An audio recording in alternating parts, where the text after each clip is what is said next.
আসসালামু আলাইকুম রহমতুল্লাহি ওয়া বারাকাতুহু। আউযু বিল্লাহি মিনাশ শাইতানির রাজীম। বিসমিল্লাহির রহমানির রহিম। হামিম। তানসিলুল কিতাবি মিনাল্লাহিল আসিসিল হাকীম। ইন্না ফিস সামাওয়াতি ওয়াল আরদি লাআয়াতিল লিল মুমিনিন ওয়া ফি খালকিকুম ওয়া মা ইয়াবুসসু মিন দাব্বাতিন আয়াতুল লিকাউমিন ইউকিনুন।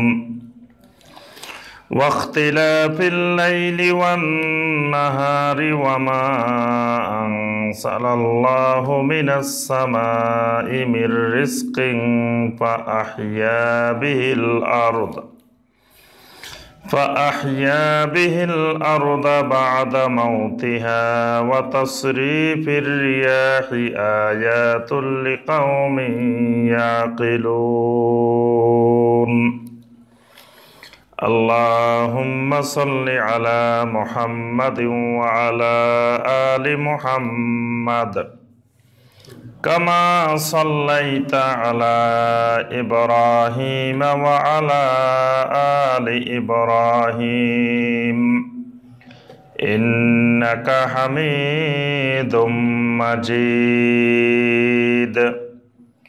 اللهم بارك على محمد وعلى آل محمد كما باركت على إبراهيم وعلى آل إبراهيم إنك حميد مجيد. মৌলভীবাজার জেলা শহরে অবস্থিত মসজিদে ওমর অ্যান্ড এডুকেশন সেন্টার কর্তৃক আয়োজিত মাসিক তাফসিরুল কোরআন মাহফিলের উপস্থিত সম্মানিত ভাই ও বোনেরা, আমাদের দূরের এবং কাছের যত সম্মানিত দর্শক শ্রোতা, আমাদের এই মাসিক কোরআনুল কারীমের তাফসির দেখছেন, আল্লাহ রব্বুল আলমিনের দরবারে কোটি কোটি শুকরিয়া যে মহান রব্বুল আলমিন আমাদেরকে প্রতি মাসের ন্যায় 2019 সালের মার্চ মাসেও আজকে সলাতুল মাগরিবের পর আল্লাহ রব্বুল আলমিনের নাজিলকৃত কালামে হাকিম থেকে কয়েকটি আয়াতে কারিমার সংক্ষিপ্তভাবে তাফসির করার এবং শোনার যে মহান রব্বুল আলমিন আমাদেরকে তৌফিক দিয়েছেন, সে মহান রব্বুল আলমিনের শুকর আদায় করি, সকলে বলি আলহামদুলিল্লাহ।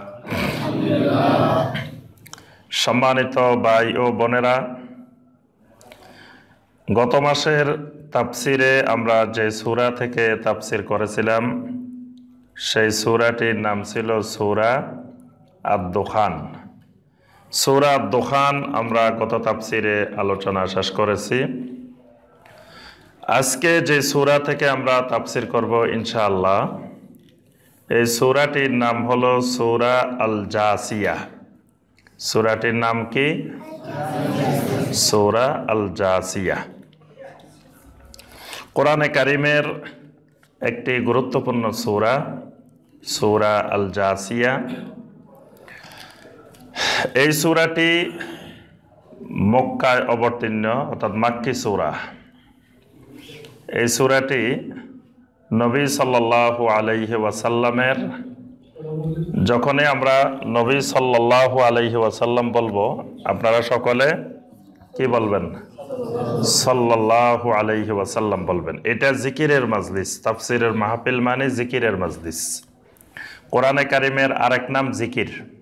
কোরআনের আরেক নাম জিকির। আল্লাহ পাক কোরআনে কারিমে বলছেন, ইন্না নাহনু নাযালনা যিকরা ওয়া ইন্না লাহু লাহাফিজুন। আমি এই জিকির নাজিল করেছি এবং এই জিকিরের হেফাজতকারীও আমি আল্লাহ নিজেই। সুবহানাল্লাহ। এখানে জিকির মানে কোরআন। জিকির নাজিল করেছি মানে কোরআন নাজিল করেছি। আবার আল্লাহ রাব্বুল আলামিন সূরা নাহালের 44 নম্বর আয়াতেও বলছেন, ওয়া আনসালনা ইলাইকা যিকরা লিতুবায়্যিনা লিন-নাসি মা নুসিলা ইলাইহিম।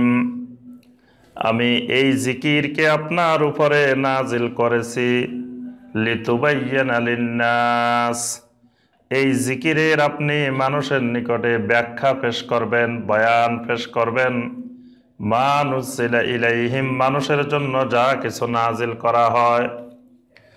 পৃথিবীতে মানুষের জন্য আমি আল্লাহ যা কিছু নাজিল করেছি এটাকে আপনি বয়ান করে মানুষের নিকটে বুঝিয়ে দিবেন, পৌঁছাই দিবেন।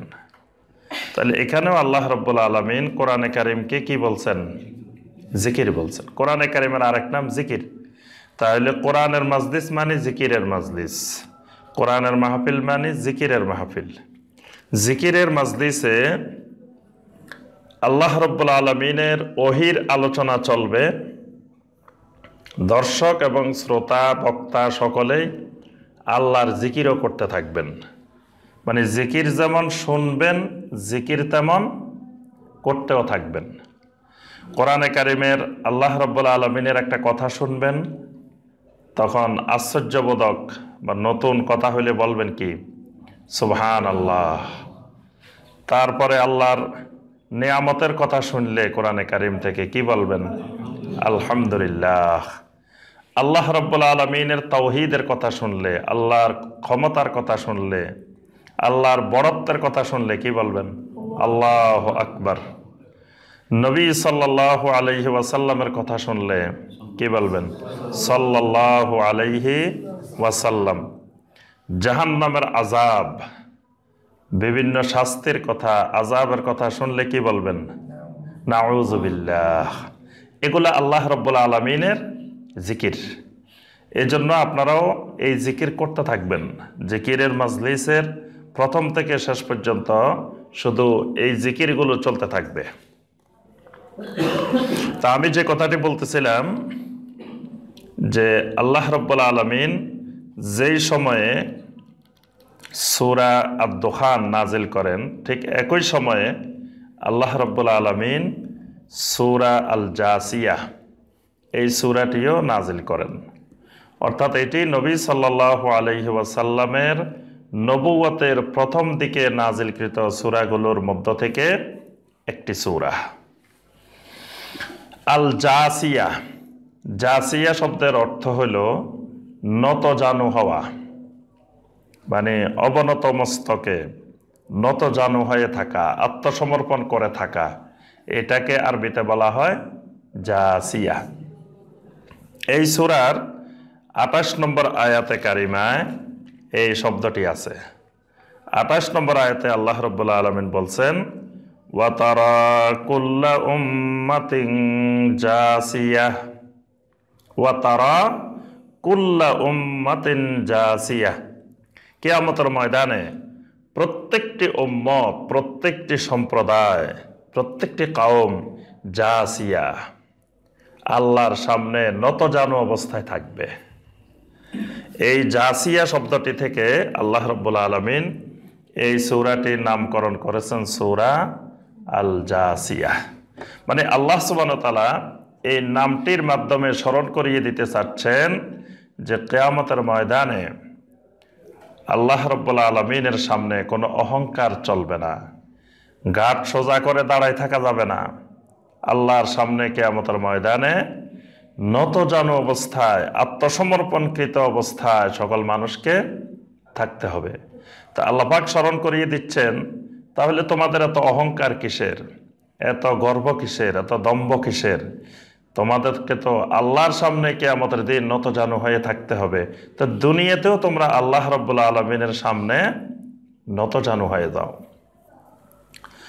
আল্লাহ সুবহানাহু ওয়া তাআলা আল্লাহর এই পৃথিবীকে জাসিয়া অবস্থায় সৃষ্টি করেছেন, মানে সমগ্র বিশ্বজাহান, সমগ্র আলম, সমগ্র পৃথিবী, আসমান জমিন সবকিছু আল্লাহ রাব্বুল আলামিনের সামনে সাজদারত অবস্থায়, নতজানু অবস্থায় আছে।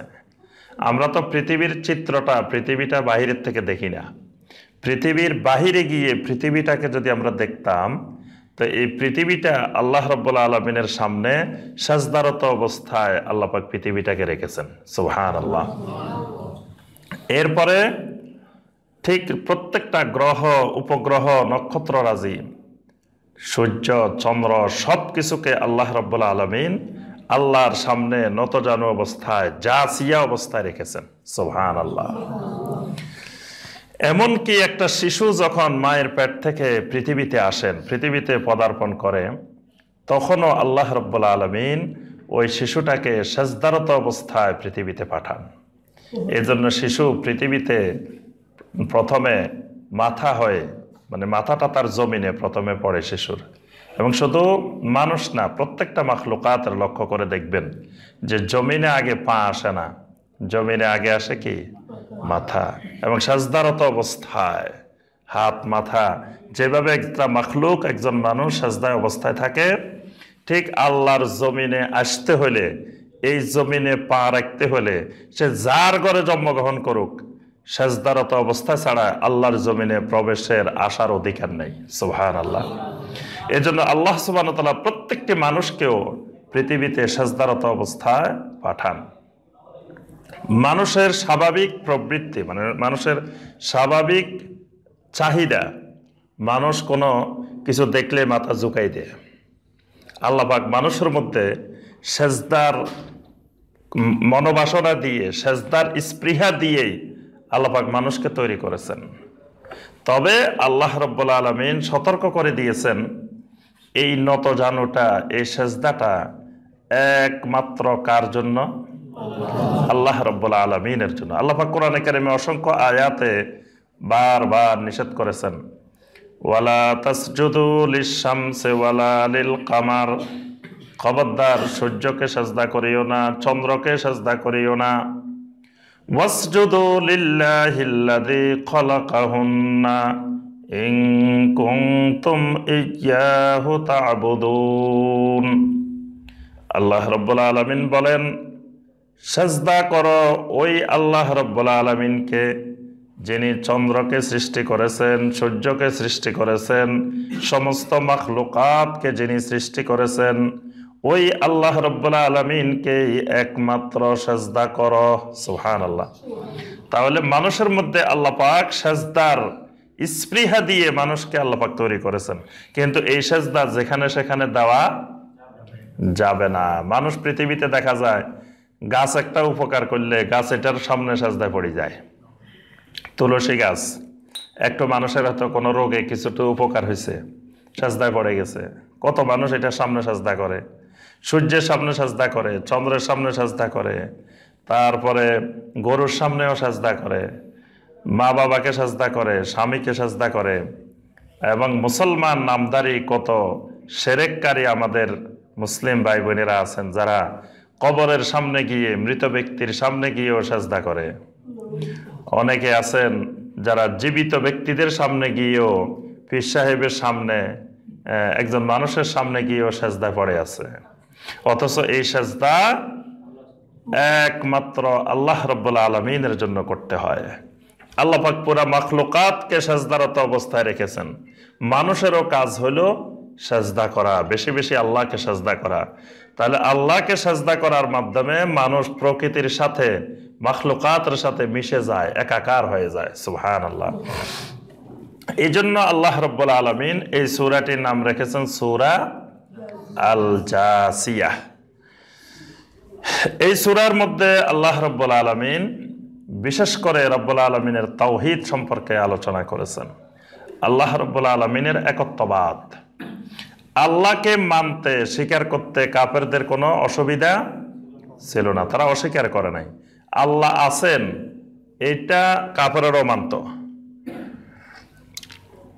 কাফেররা কিন্তু কেউ নাস্তিক ছিল না, মুশরিকেরা নাস্তিক ছিল না। তারা আল্লাহ রাব্বুল আলামিন আছেন এটা তারা বিশ্বাস করত, কিন্তু আল্লাহ রাব্বুল আলামিনের তাওহীদে, একত্ববাদে বিশ্বাস করত না। ইবাদতের ক্ষেত্রে শুধু একমাত্র আল্লাহর ইবাদত করবে, এইটা যুগে যুগে কাফেররা মেনে নিতে পারত না। তাদের কথা ছিল ইবাদত আল্লাহরও করব, তবে আল্লাহর যারা মুকাররাবিন আছেন, আল্লাহর নিকটবর্তী যারা আছেন, আল্লাহর ওলিয়া উলিয়া যারা আছেন, আল্লাহর ফেরেশতা যারা আছেন, তাদেরও আমরা কিছু ইবাদত বন্দেগী করতে চাই, কারণ তারাও কিছু ক্ষমতার মালিক, নাউজুবিল্লাহ। কিন্তু আল্লাহ রাব্বুল আলামিন যুগে যুগে যত নবী রাসূল পাঠিয়েছেন, সকল নবী রাসূলকে আল্লাহ পাক এই দাওয়াতটা দেওয়ার জন্য শিখিয়েছেন যে ইয়া কওমি ইবুদুল্লাহা মা লাকুম মিন ইলাহিন গায়রু, একমাত্র ওই মাবুদের ইবাদত করো, ওই আল্লাহর ইবাদত করো, যিনি ছাড়া তোমাদের আর কোনো মাবুদ নাই।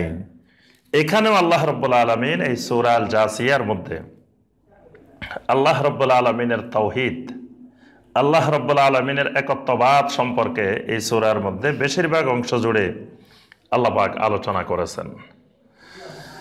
প্রথমে আল্লাহ পাক শুরু করেছেন সূরাটি হুরুফে মুকাত্তাআত দিয়ে। হুরুফে মুকাত্তাআত তো আমরা এর আগে অনেকবার আলোচনা করেছি। হুরুফে মুকাত্তাআতটা কি বলেন দেখি? হ্যাঁ, মানে আল্লাহ পাক কোনো গুরুত্বপূর্ণ কথা বলতে গেলে, এটা আরবি ভাষার একটি নিয়ম যে কথা বলার আগে, গুরুত্বপূর্ণ কথা বলার আগে এরকম বিচ্ছিন্ন দুই একটি হরফ, বিচ্ছিন্ন দুই একটি অক্ষর বলতে হয়। বললে মানুষ যদি এদিক সেদিক কথাবার্তার মধ্যে থাকে, অন্য কাজে ব্যস্ত থাকে, তখন তার মনোযোগটাকে ওই কথাটার দিকে ফিরিয়ে নিবে। এই জন্য আরবি ভাষায় হুরুফে মুকাত্তাআতের ব্যবহার করা হয়। এই সূরাটিও আল্লাহ রাব্বুল আলামিন হুরুফে মুকাত্তাআত দিয়ে শুরু করেছেন। আল্লাহ পাক প্রথমেই বলেন হামিম, হা মিম, দুটি অক্ষর। এটার অর্থ কি? এটা একমাত্র আল্লাহ রাব্বুল আলামিন ছাড়া আর কেউ জানেন না। কেউ জানে না যে হামিমের অর্থ কি। কিন্তু কোন কাফেরেরা প্রশ্ন করে নাই যে এই হামিমের অর্থ তো আমরা জানি না, তো এটা কোরআনে কেন আসছে? কোরআনে এই বাক্যটা কেন আসলো যে বাক্যের অর্থ আমরা কেউ জানি না? এই প্রশ্নটা কোনো কাফের মুশরিকেরা নবী সাল্লাল্লাহু আলাইহি সাল্লামকে করেন নাই। কারণ কি? তারা কাফের হইলেও জ্ঞানী কাফের। তারা আরবি জানতো, আরবি ভাষা জানতো, আরবি ভাষার পণ্ডিত ছিল। তারা জানতো যে আরবির পাণ্ডিত্য হইল যে এরকম একটা শব্দ, এরকম কিছু অক্ষর বলতে হয়, এটা আরবি ভাষার পাণ্ডিত্য।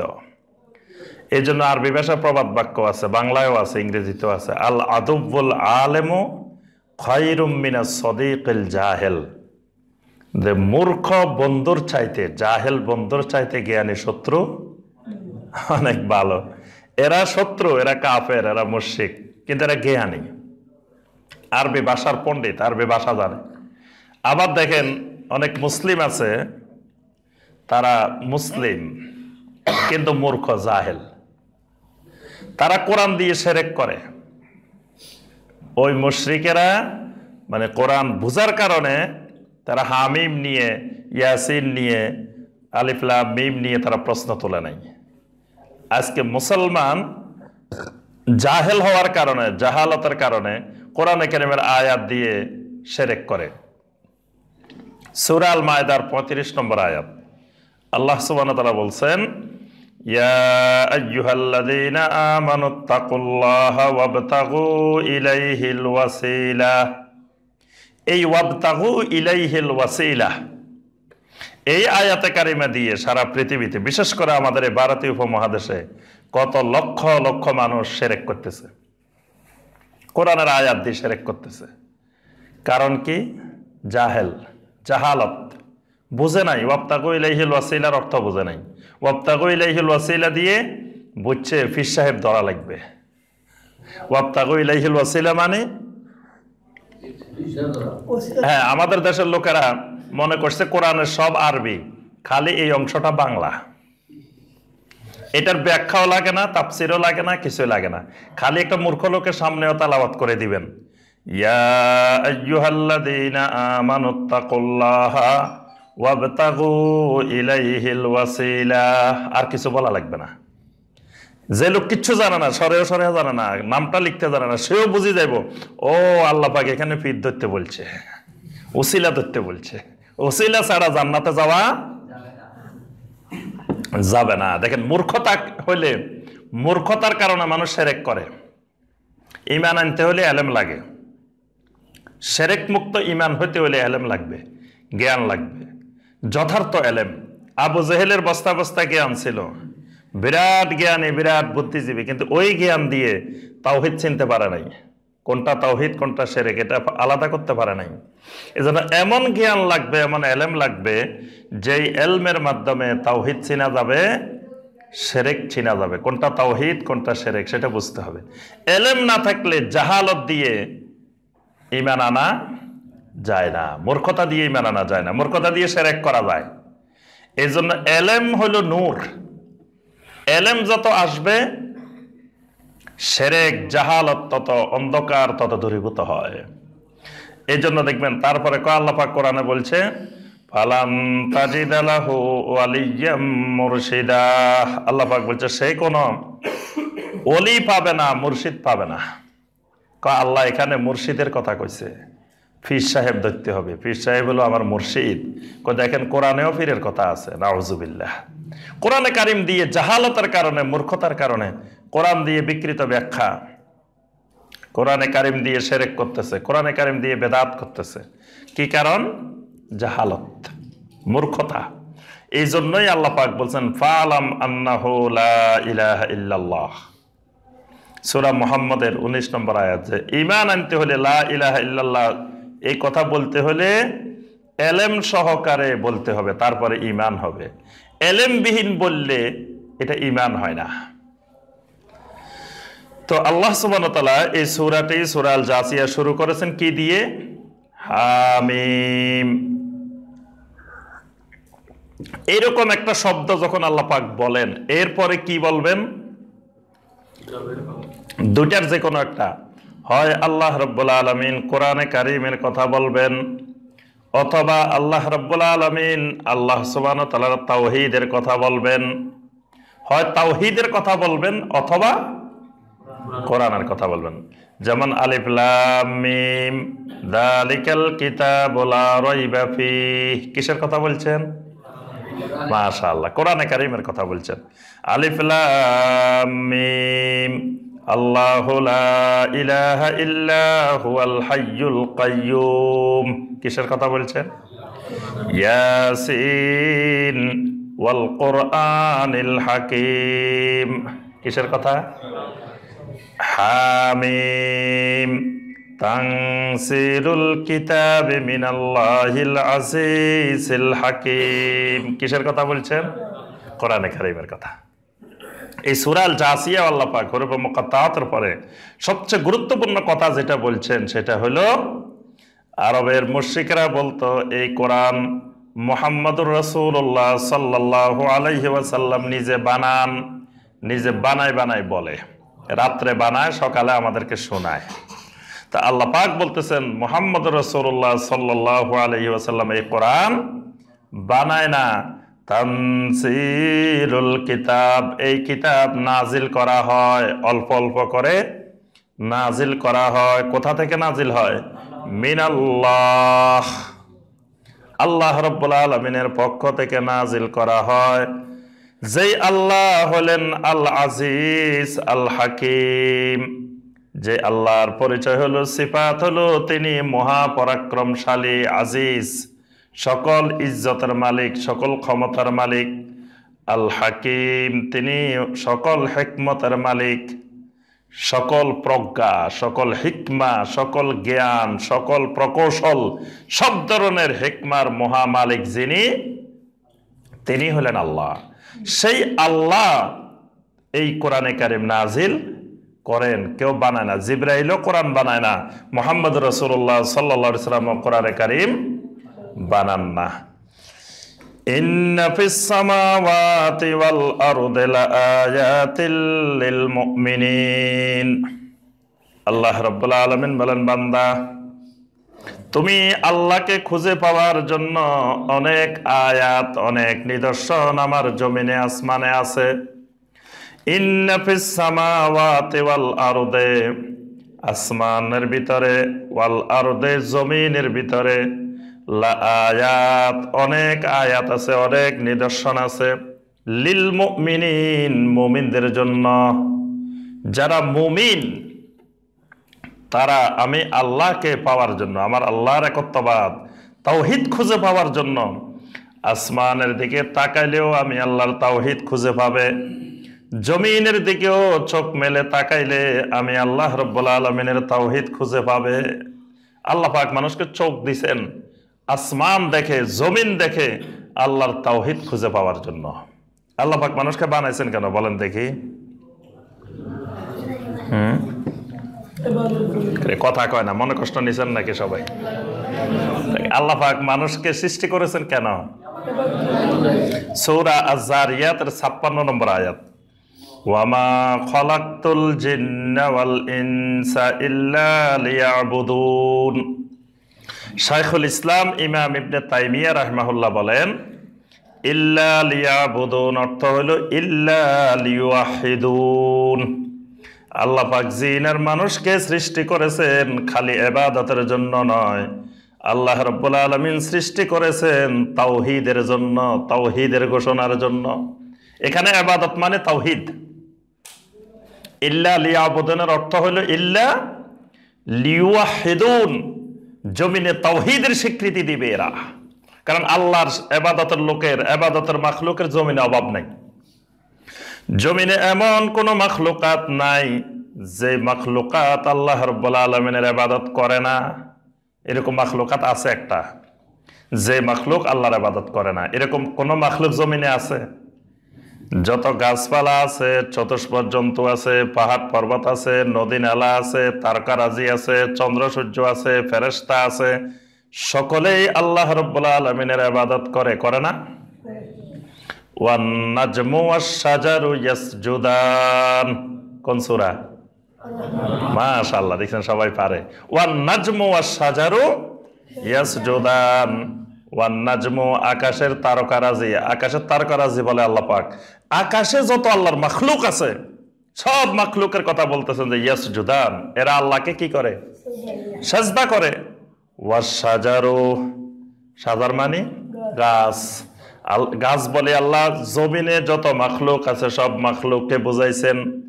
গাছও আল্লাহ রাব্বুল আলামিনকে সাজদা করে, আল্লাহর ইবাদত করে। তাহলে আসমানের জমিনের সবাই ইবাদত করে, আবার মানুষকে কেন ইবাদতের দরকার? আসলে মানুষের ইবাদতের দরকার মুখ্য বিষয় না, মুখ্য বিষয় হলো মানুষ কি করবে? আল্লাহর তাওহীদের স্বীকৃতি দিবে। এই তাওহীদের জন্য আল্লাহ মানুষ বানাইছেন, জিন বানাইছেন। তো এই জন্য আল্লাহ রাব্বুল আলামিন এখানে বলতেছেন, ইন্না ফিস সামাওয়াতি ওয়াল আরদি, আসমানের ভিতরে জমিনের ভিতরে, লাআয়াতিল লিল মুমিনিন, ঈমানদারদের জন্য শত শত হাজার হাজার আয়াত আছে, নিদর্শন আছে। সুবহানাল্লাহ। ওয়া ফি খালকিকুম, রাব্বুল আলামিন বলেন দূরে যাওয়া লাগবে না বান্দা, তোমার নিজের সৃষ্টির দিকে তাকাই দেখো, তোমার শরীরের ভিতরে তাকাই দেখো, এখানেও আমি আল্লাহর কত আয়াত আছে, আমি আল্লাহকে এখানেই খুঁজে পাবে।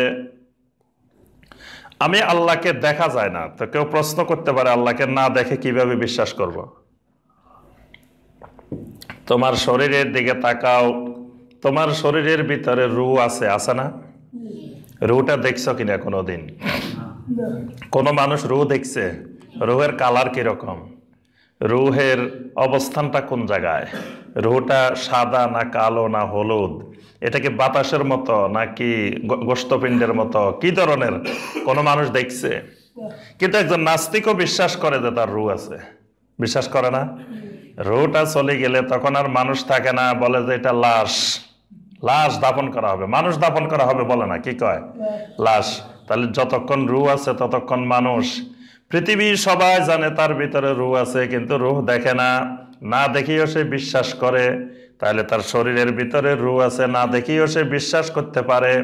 কোনো মেশিনের সাহায্য দেখা যায় না, অন্যান্য গুলা কিন্তু মেশিনের সাহায্যে দেখা যায়। অনেক জিনিস শরীরে আছে আমরা দেখি না, কিন্তু মেশিনে দিলে দেখা যায়, দেখা যায় না?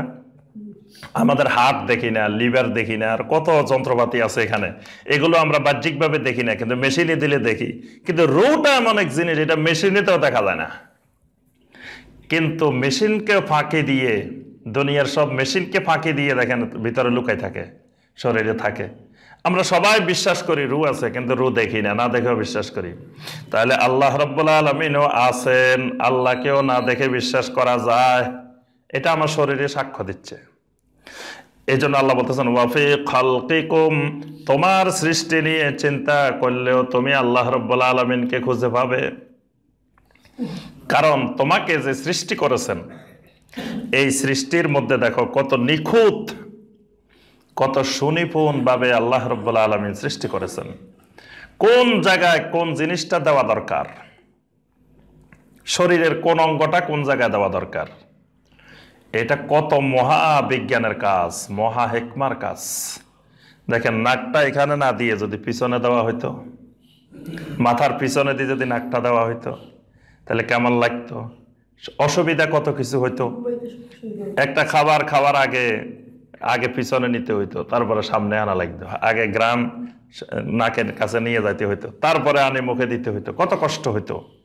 চোখ দুটা এখানে না দিয়ে যদি দুই পাশে দুইটা দেওয়া হইতো, কেমন লাগতো।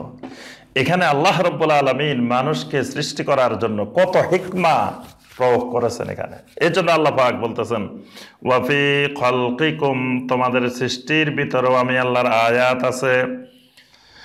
ওয়ামা ইয়াবুসসু মিন দাব্বাহ, যত চতুষ্পদ জন্তু, যত প্রাণী তোমাদের চতুর্দিকে ছড়িয়ে আছে, আল্লাহ রাব্বুল আলামিন যত প্রাণীকে তোমাদের সামনে ছড়িয়ে ছিটিয়ে রেখেছেন, এগুলার মধ্যে আয়াত আছে।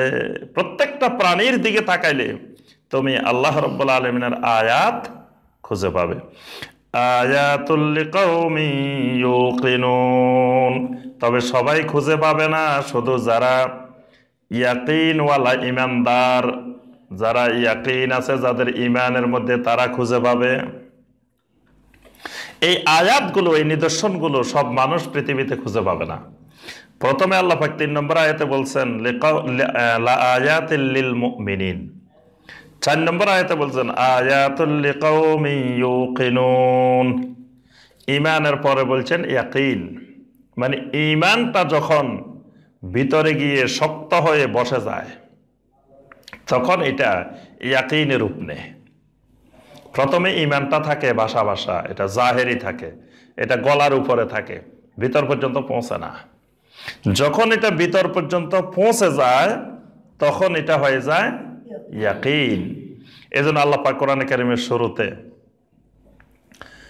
প্রথমে আল্লাহ বলছেন আল্লাযীনা ইউমিনুনা বিল গায়ব, যারা গায়েবের উপরে ঈমান আনে, বিশ্বাস করে। কিছুক্ষণ পরে এসে আল্লাহ পাক বলছেন ওয়াবিল আখিরাতি হুম ইউকিনুন, আখিরাতের ব্যাপারে আল্লাহ পাক ইউমিনুন বলেন না, বলছেন কি ইউকিনুন। এজন্য প্রথম শুরু করেছেন আল্লাহ পাক ঈমান দিয়ে, শেষে বলছেন ইয়াকিন দিয়ে। অর্থাৎ ঈমানটা যখন আস্তে আস্তে মানুষের ভিতরে দৃঢ়ভাবে, কঠিনভাবে বসে যায় তখন এটা হয়ে যায় কি ইয়াকিন। ওয়াখতিলাফিল লাইলি ওয়ান নাহারি ওয়া মা আনসালাল্লাহু মিনাস সামাই মির রিজকিন। ওয়াখতিলাফিল লাইলি ওয়ান নাহার, দিন এবং রাতের পরিবর্তনের মধ্যে, ইখতিলাফের মধ্যে আয়াত আছে। সুবহানাল্লাহ। প্রতিদিন আমাদের সামনে দিন আসে রাত যায়, রাত আসে দিন যায়, এইভাবে দিন এবং রাত্রির যে ইখতিলাফ, পরিবর্তন, প্রতিদিন একই নিয়মে, একই সিস্টেমে আজকে মার্চ মাসের কয় তারিখ? 6 তারিখ। এই মার্চ মাসের 6 তারিখে মৌলভীবাজার শহরে যত মিনিটে সূর্য উঠেছে, যত মিনিটে সূর্য ডুবেছে, এই শত শত বছর ধরে, যুগ যুগ ধরে এই 6 মার্চ তারিখে একই মিনিটে একই সেকেন্ডে সূর্য উঠে সূর্য ডুবে। সুবহানাল্লাহ। আল্লাহ রাব্বুল আলামিনের আয়াত রাত এবং দিনের মধ্যে। এখানে আল্লাহ পাককে খুঁজে পাওয়া যাবে। কারণ এটার যদি মহা কোনো নিয়ন্ত্রণকারী না থাকতেন, তো কোনো সময় 6 মার্চে আধা ঘন্টা পরে উঠতো, কোনো সময় আধা ঘন্টা আগে উঠে যেত, সূর্য এরকম হয়ে যেত। কিন্তু দেখা গেছে এই যুগ যুগ ধরে শত শত বছর গেল, কিন্তু সূর্যের কোনো উদয় অস্তের কোনো পার্থক্য হয় নাই। সুবহানাল্লাহ। ওয়ামা আনসালাল্লাহু মিনাস সামাই মির রিজকিন। আল্লাহ রাব্বুল আলামিন আকাশ থেকে তোমাদের জন্য যে রিজিক নাজিল করেন, এখানে রিজিক মানে বৃষ্টি নাজিল করেন, পানি নাজিল করেন। আল্লাহ পাক পানির মাধ্যমে, বৃষ্টির মাধ্যমে বান্দার জন্য রিজিক সৃষ্টি করে দেন। এই জন্য আল্লাহ পাক বলছেন ওয়ামা আনসালাল্লাহু মিনাস সামাই মির রিজকিন। আকাশ থেকে আল্লাহ রাব্বুল আলামিন যে রিজিক নাজিল করেন, ফাআহইয়া বিহিল আরদা বাদা মাউতিহা। মারা যাওয়ার পরে জমিন মরে গেল, শুকনা হয়ে গেল, এরপরে এই জমিনকে আল্লাহ রাব্বুল আলামিন ওই বৃষ্টির পানি দিয়ে জীবিত করেন। মরা জমিনকে, মৃত জমিনকে আল্লাহ রাব্বুল আলামিন জীবিত করেন। এই মরা জমিন জীবিত করার মাধ্যমে আল্লাহ পাক মাখলুকের রিজিকের ব্যবস্থা করেন। সুবহানাল্লাহ। এর ভিতরে বান্দার জন্য আয়াত আছে। ওয়া তাসরিফির রিয়াহ, বাতাসের গতিবিধির পরিবর্তন, বায়ুর পরিবর্তন।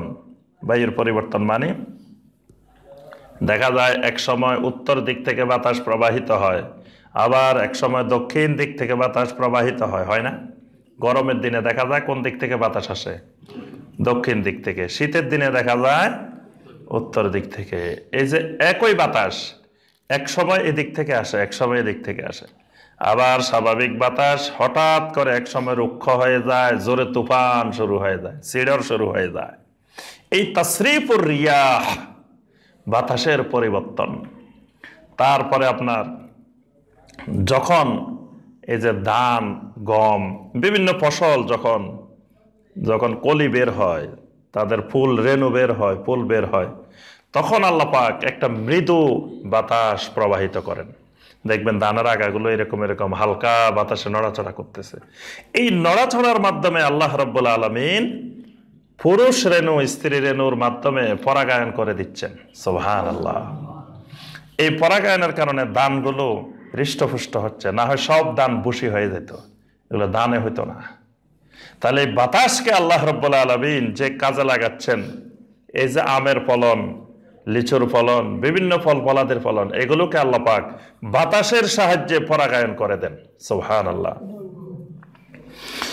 আয়াতুল লিকাউমিন ইয়াকিলুন, এগুলার মধ্যে আয়াত আছে লিকাউমিন ইয়াকিলুন, তবে সবার জন্য না, যারা আকলবান সম্প্রদায়। এখানে দেখেন 3 জায়গায় আল্লাহ পাক 3টা শব্দ ব্যবহার করছেন।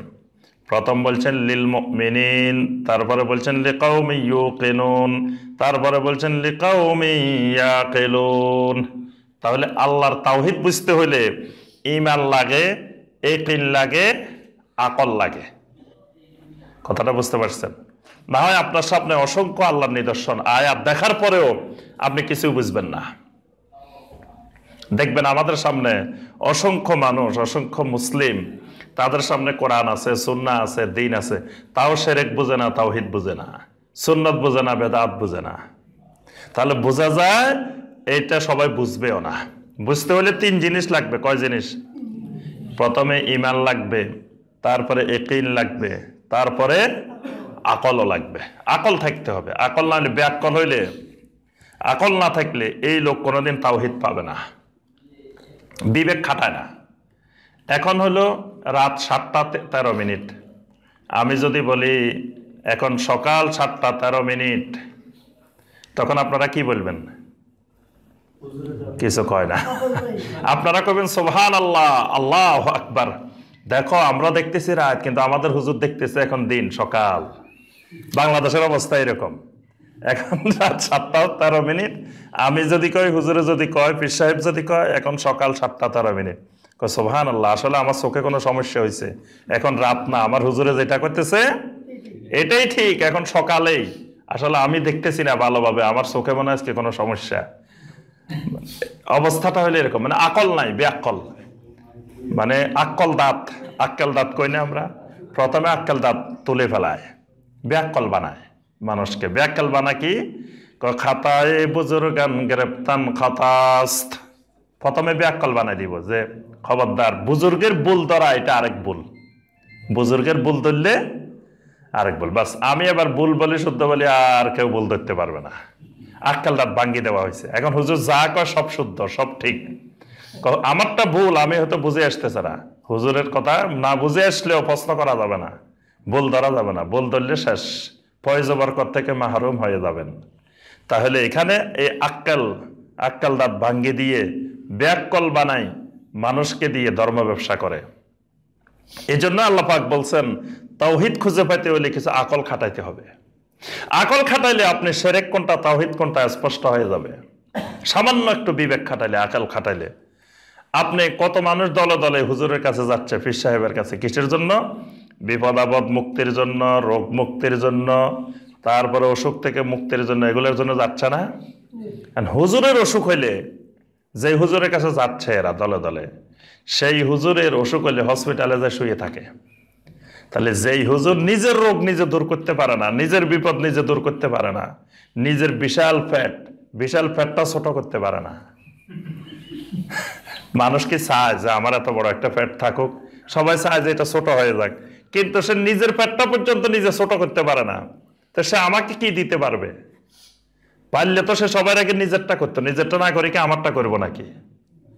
তারপরে আপনার দেখা গেছে সে বুড়া হয়ে গেছে। পৃথিবীর প্রত্যেক মানুষ চায় যে বুড়া হবে না, জোয়ান থাকবে, যৌবন থাকুক, চুল দাড়ি কালো থাকুক, যৌবন থাকুক, কিন্তু তার চুল দাড়ি সাদা হয়ে গেছে, বুড়া হয়ে গেছে। তাহলে তার শরীরের উপরেও তার কোনো ক্ষমতা নাই, তার শরীরকে সে নিয়ন্ত্রণ করতে পারে না, তো সে আমার বিপদ আপদ মুসিবত অসুখ কেমনে দূর করবে? এই আকলটা যদি খাটায়, তো একটা মানুষও কোনোদিন এইসব দরবারে এইসব লোকদের কাছে যাইতো না। কিন্তু এগুলো বেআক্কল, আকল নেই, আকল খাটায় না, চলে যায় ওখানে। এই জন্য আল্লাহ পাক বলছেন আয়াতুল লিকাউমিন ইয়াকিলুন, অসংখ্য নিদর্শন আছে এই জমিনের রিজিকের মধ্যে, বাতাসের মধ্যে, তবে এটা সবাই বুঝবে না, আকল থাকতে হবে। আকল থাকলে আয়াত খুঁজে পাবে।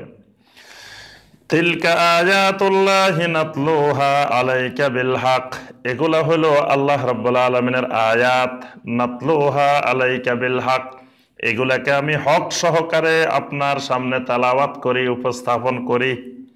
ফাবি আইয়ি হাদিসিন বাদাল্লাহি ওয়া আয়াতিহি ইউমিনুন, এরপরেও তারা আল্লাহর পরে, আল্লাহর আয়াতের পরে আর কোন হাদিসের প্রতি তারা ঈমান আনবে?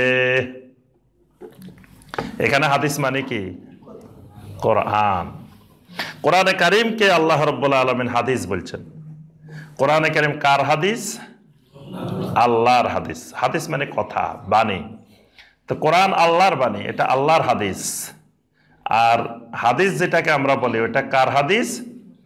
হাদিসুর রাসূল সাল্লাল্লাহু আলাইহি ওয়াসাল্লাম, ওইটা হলো রাসূল সাল্লাল্লাহু আলাইহি সাল্লামের হাদিস। এই জন্য কেউ যদি বলে যে আমি হাদিস মেনে চলি, আমি হাদিস মানি, তার অর্থ হইল তিনি কোরআনও মানেন, তিনি সুন্নাহও মানেন, দুইটাকেই মানেন। এই জন্য হাদিস শব্দটি আম, হাদিস শব্দটি ব্যাপক।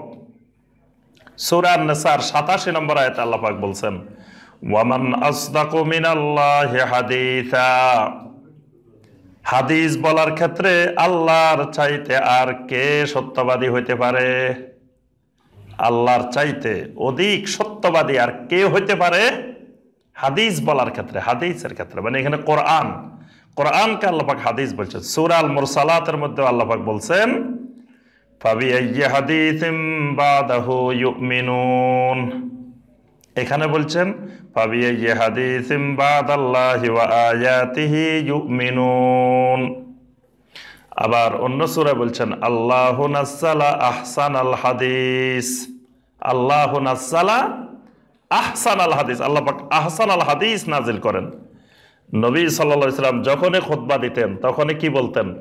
আম্মা বাদ ফাইন্না খায়রাল হাদিসে কিতাবুল্লাহ। এটা হলো সহিহ মুসলিমের হাদিস। ফাইন্না খায়রাল হাদিসে কিতাবুল্লাহ, দুনিয়ার শ্রেষ্ঠতম হাদিস হলো, খায়রুল হাদিস হলো আল্লাহর কিতাব। সুবহানাল্লাহ। কোরআনের ব্যাখ্যাকারী কে? আল্লাহ রাসূল সাল্লাল্লাহু আলাইহি ওয়াসাল্লাম। দেখেন আল্লাহ রাসূল সাল্লাল্লাহু আলাইহি ওয়াসাল্লাম কোরআনকে বলতেন সবচেয়ে বড় হাদিস, খায়রুল হাদিসে কিতাবুল্লাহ, সবচেয়ে কল্যাণকর সবচেয়ে উত্তম হাদিস হলো আল্লাহর কোরআন। আবার সহিহ আল বুখারী, সহিহ মুসলিম, আবু দাউদ, নাসাই, ইবনে মাজাহ, এই 5টি গ্রন্থ আছে, তিরমিজি ছাড়া বাকি 5টি গ্রন্থে এই হাদিসটা এসেছে। সেখানে এসেছে আম্মা বাদ ফাইন্না আসদাকাল হাদিসে কিতাবুল্লাহ, মানে ওই কথাটা ওখানে বুখারী মুসলিমে আসছে খায়রাল হাদিস, আবার আরেক হাদিসে আসছে কি আসদাকাল হাদিস। ফাইন্না আসদাকাল হাদিসে কিতাবুল্লাহ, সবচেয়ে সত্যবাদী হাদিস হলো আল্লাহর হাদিস কিতাবুল্লাহ। কিতাবুল্লাহর চাইতে আসদাকুল হাদিস মানে সত্য কথা, সত্য বাণী আর জমিনে কিছু হইতে পারে না। অথচ দেখেন আমাদের সমাজে কোনো কোনো ভাইয়েরা কয় হাদিস এক জিনিস, সুন্নাহ এক জিনিস, হাদিস মানা যায় না, সুন্নাহ মানা যায়। কত রকমের মানে ফেরকাবাজি কথা। যে আল্লাহ পাক কোরআনে কারিমকে কি বলছেন? হাদিস। তাহলে কোনো ব্যক্তি যদি বলে যে ভাই আমি হাদিস মেনে চলি, ভাই আমি হাদিসের অনুসরণ করি, তার অর্থ হলো তিনি কোরআনও মানেন, তিনি সুন্নাহও মানেন, দুইটাই মানেন। কেউ কেউ বলে যে হাদিস মানা সম্ভব না, সুন্নাহ মানতে হবে। কেন হাদিস মানা সম্ভব না? হাদিসে তো আছে যে আল্লাহ রাসূল সাল্লাল্লাহু আলাইহি ওয়াসাল্লাম 11টা বিয়ে করছেন, তো তুমি 11টা বিয়ে করো না কেন? তো তুমি হাদিস মানতে পারবা না, ঠিক না? হাদিস মানি কোরআন এবং সুন্নাহ দুটাকে মিলাই হাদিস। তা এখন নবী সাল্লাল্লাহু আলাইহি ওয়াসাল্লাম 11টা বিয়ে করছেন, এটা পাইছেন কোথায়? আল্লাহর হাদিসে পাইছেন না রাসূলের হাদিসে পাইছেন? রাসূলের হাদিসে পাইছেন। এখন রাসূলের হাদিস পাইলে কি লাভ মারে আমল করা যাবে? আল্লাহর হাদিসের সাথে মিলাইতে হবে। এখন আল্লাহর হাদিসের মধ্যে আল্লাহ পাক বলে দিচ্ছেন খালিসাতাল লাকা মিন দুনিল মুমিনিন, হে রাসূল এই বিবাহের নীতিমালার ক্ষেত্রে যে নীতিমালা দিলাম এটা আপনার জন্য খালেস, অন্য মুমিনদের জন্য নয়। 2 হাদিস মিলান, তাহলে ওই হাদিসে 11টা বিয়ের কথা আসছে, কিন্তু এই আল্লাহর হাদিসে নিষেধ করে দিছে খবরদার তোমরা আবার করতে যাইও না। তাহলে এটাও হাদিসের অনুসরণ। হাদিস মানা যাবে না কেন? হাদিস অবশ্যই মানা যাবে, কিন্তু হাদিস একটা হাদিস মানলে হবে না, 2 হাদিস মিলে আমল করতে হবে। কিতাবুল্লাহ ওয়া সুন্নাত নাবিয়্যিহি, দুইটা মিলে হাদিস।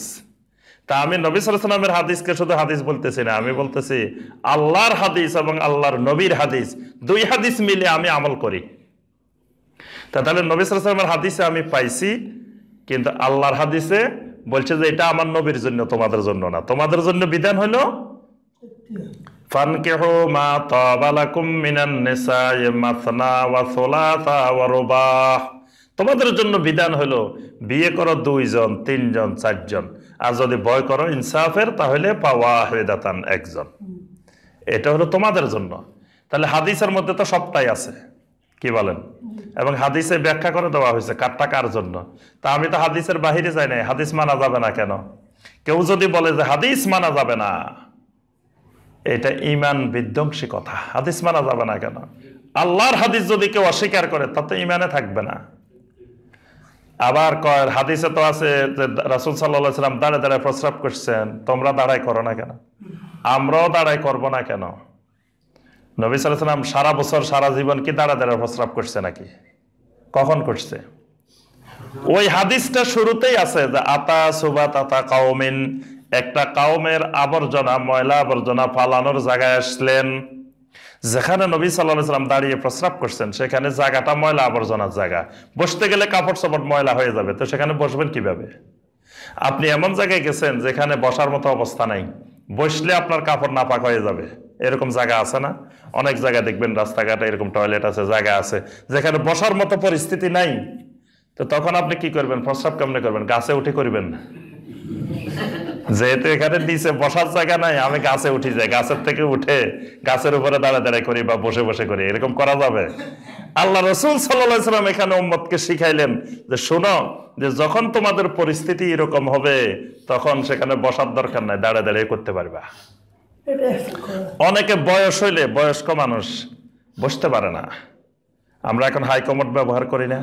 নবী সাল্লাল্লাহু আলাইহি সাল্লামের যুগে কি হাইকমোড ছিল না? তখন তো এরকম সিস্টেমে ছিল না। তাই এখন একটা লোক বসতে পারতেছে না, বসা যাবে, পায়ের ব্যথা, কোমরের ব্যথা, তো এই লোক প্রস্রাব করা লাগবে না? তো এই লোক দাঁড়ায় দাঁড়ায় করতে পারবে না অসুস্থ অবস্থায়, ওজরের অবস্থায়? আল্লাহ রাসূল সাল্লাল্লাহু আলাইহি সাল্লাম এটাও আমাদেরকে শিখাইছেন। নবী সাল্লাল্লাহু আলাইহি সাল্লাম এমন রাসূল যিনি প্রস্রাব পায়খানার নিয়ম কানুনও শিখাইছেন, কোনোটা বাদ দেন নাই আমাদেরকে। তাহলে এটা আমল করা যাবে না কেন? হাদিস মানা যাবে না কেন? হাদিস সব মানা যাবে, ওগুলা হলো ফেরকাবাজি কথা।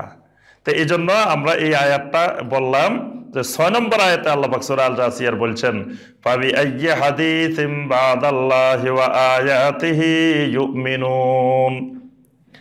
এরপরে আল্লাহর পরে, আল্লাহর আয়াতের পরে আর কোন হাদিসের উপরে তারা ঈমান আনবে?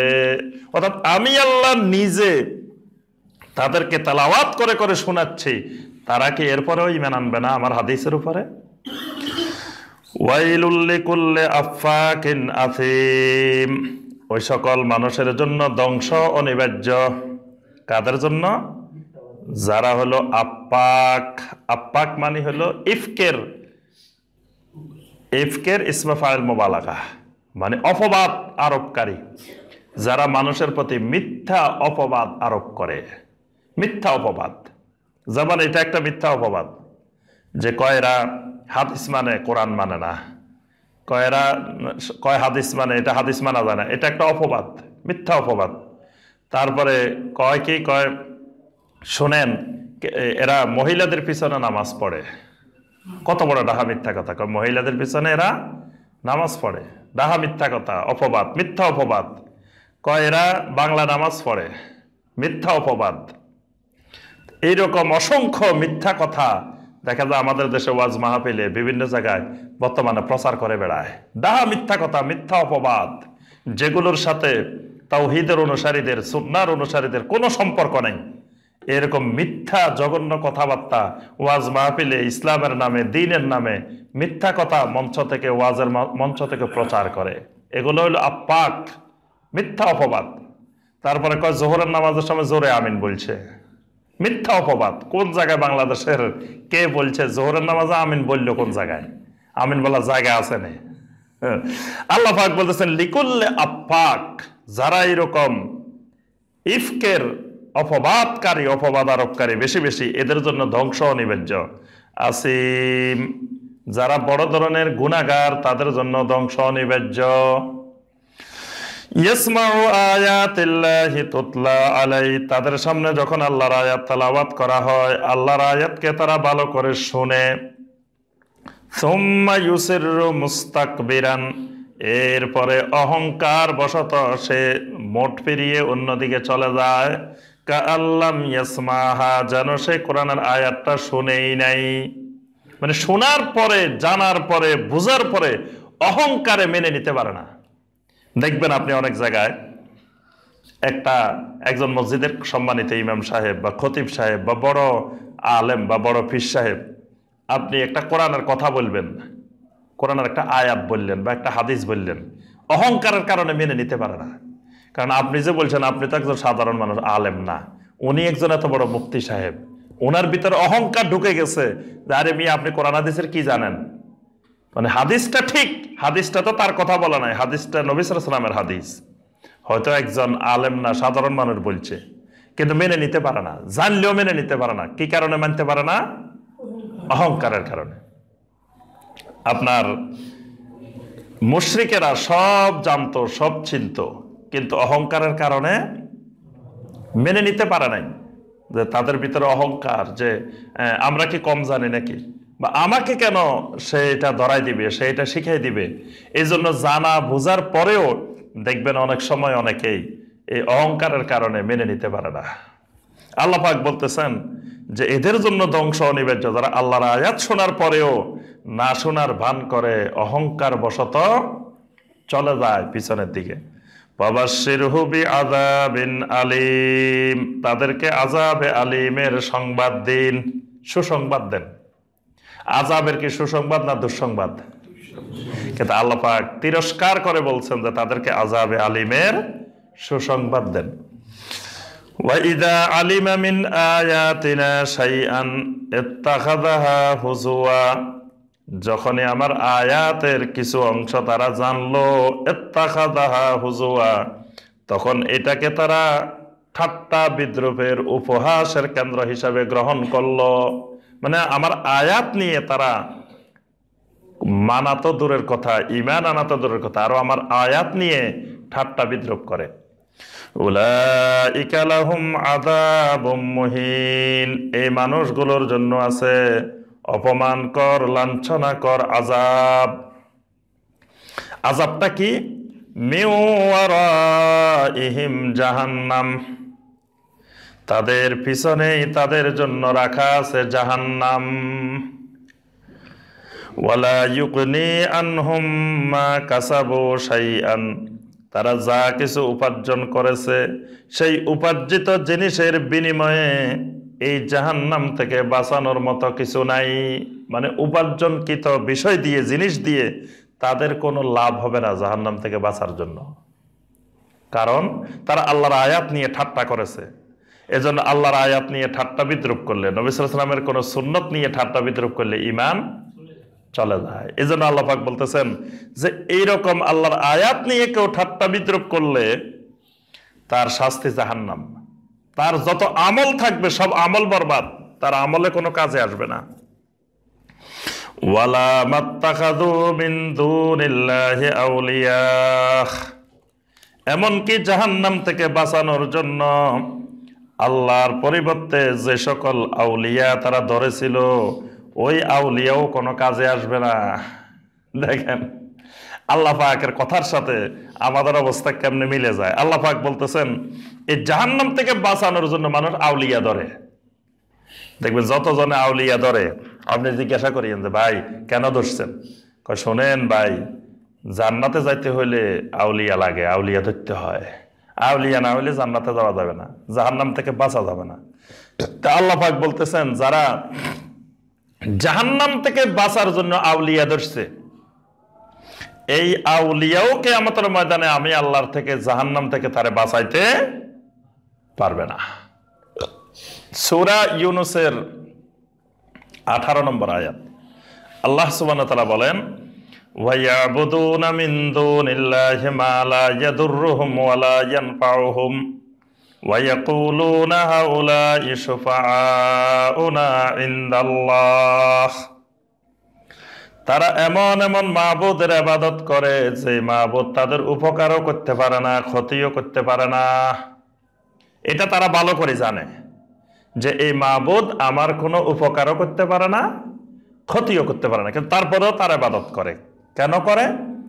ওয়ায়াকুলুনা হাউলাই শুফাআউনা ইনদাল্লাহ, বলে যে এরা আমাদের জন্য আল্লাহর কাছে সুপারিশ করবে, শাফাআত করবে। আজকে যত মানুষ আউলিয়ার কাছে দৌড়ায়, জিজ্ঞাসা করবেন ভাই কেন দৌড়ান, তার মনের খবরটা লইবেন। মনের খবর হইল তার জন্য সুপারিশ করব কিয়ামতের দিন। শোনো, আমারটা হইলো ট্রেনের খালি বগি, আর আল্লাহর ওলিদেরটা হইলো কি ইঞ্জিন। ইঞ্জিনের সাথে আটকায় দিলে ট্রেনে জান্নাতে নিয়ে যায়, এই জন্য বগির সাথে ইঞ্জিন আটকায় দেয়, পাগড়ি দিয়ে আটকায়, হাত দিয়ে আটকায়, বিভিন্ন কিছু দিয়ে আটকায় দেয় ভালো করে। এইভাবে আটকায় দিলে কিয়ামতের দিন টানে তোমার জান্নাতে নিয়ে যাইব। কেউ কেউ বলে যে কিয়ামতের দিন শুনেন, বড় বড় বাস, স্পেশাল বাস আপনাদের জন্য আমি ঠিক করে রাখছি। আল্লাহর ওলিরা তো আপনাদের জন্য কিয়ামতের দিন এক একটা জাহাজ লইলে রওনা দিয়ে দিব জান্নাতের দিকে। আপনি খালি লাফ মারি জাহাজে উঠতে পারলেই হলো। এজন্য জাহাজের টিকিট বিক্রি হইতেছে, আপনারা টিকিট নেন, তাড়াতাড়ি টিকিট লই রাখেন, কিয়ামতের দিন যখন আমাদের হুজুরেরা জাহাজ লইলে রওনা দিব, আপনি খালি লাফ মারি উঠে যাবেন। বাস, যখন আপনি টিকিট পাই যেতেছেন জান্নাতের, জাহাজের টিকিট, ট্রেনের টিকিট, তখন দেখবেন আমাদের দেশের কোটি কোটি মানুষ দৌড়াইতেছে খালি টিকিট কেনার জন্য, টিকিটের পিছনে দৌড়াইতেছে, কারণ এই টিকিট নিলে জান্নাতে চলে যেতে পারবো। আল্লাহ পাক বলতেছেন, ওয়ালা মাত্তাখাযু মিন দুনিল্লাহি আউলিয়া, আল্লাহর সাথে, আল্লাহর পরিবর্তে যে সকল আউলিয়া তারা গ্রহণ করেছিল, তারাও তাদেরকে ওই জাহান্নাম থেকে বাঁচাইতে পারবে না।